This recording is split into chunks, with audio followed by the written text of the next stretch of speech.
एक बार एक राजा भेष बदलकर रात में नगर का भ्रमण कर रहा था। अचानक वर्षा होने लगी। उसने एक मकान का दरवाजा खटखटाया। अंदर जाकर राजा ने गृहस्वामी से कहा, मैं कई दिनों से भूखा हूं। भूख के मारे मेरे प्राण निकल रहे हैं। जो कुछ हो मुझे तुरंत खाने को दे दो। गृहस्वामी स्वयं अपनी पत्नी व बच्चों सहित 3 दिन से भूखा था। घर में अन्न का एक दाना तक न था। वो बड़े धर्म संकट में पड़ गया। उसे समझ नहीं आ रहा था कि वो अपने भूखे अतिथि को कहां से भोजन कराए। तभी उसके मन में एक विचार आया। वो घर से बाहर निकला और घर के सामने एक दुकान से 2 मुट्ठी चावल चुरा लाया।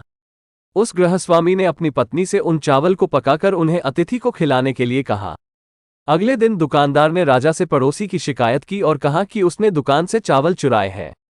राजा ने तत्काल उस व्यक्ति को बुलवाया और चावलों की चोरी के बारे में पूछा। उस व्यक्ति ने अपना अपराध स्वीकार करते हुए बीती रात की पूरी घटना सुना दी। हाथ जोड़कर कहा, महाराज, मेरा स्वयं का परिवार 3 दिन से भूखा था। मैंने अपने लिए चोरी नहीं की और ना ही कभी करता, चाहे प्राण निकल जाते, परंतु आधी रात में घर पर आए अतिथि को भूखा नहीं देख सकता था। राजा ये सुनकर बहुत दुखी हुआ। उसने बताया कि अतिथि वो स्वयं था।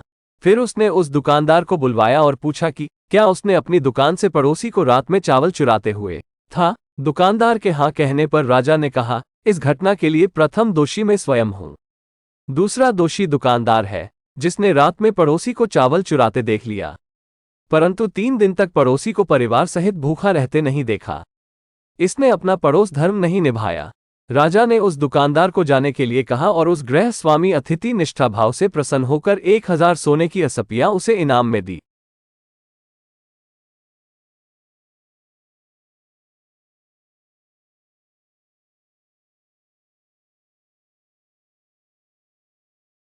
कहानी अच्छा लगा तो लाइक एंड सब्सक्राइब करें।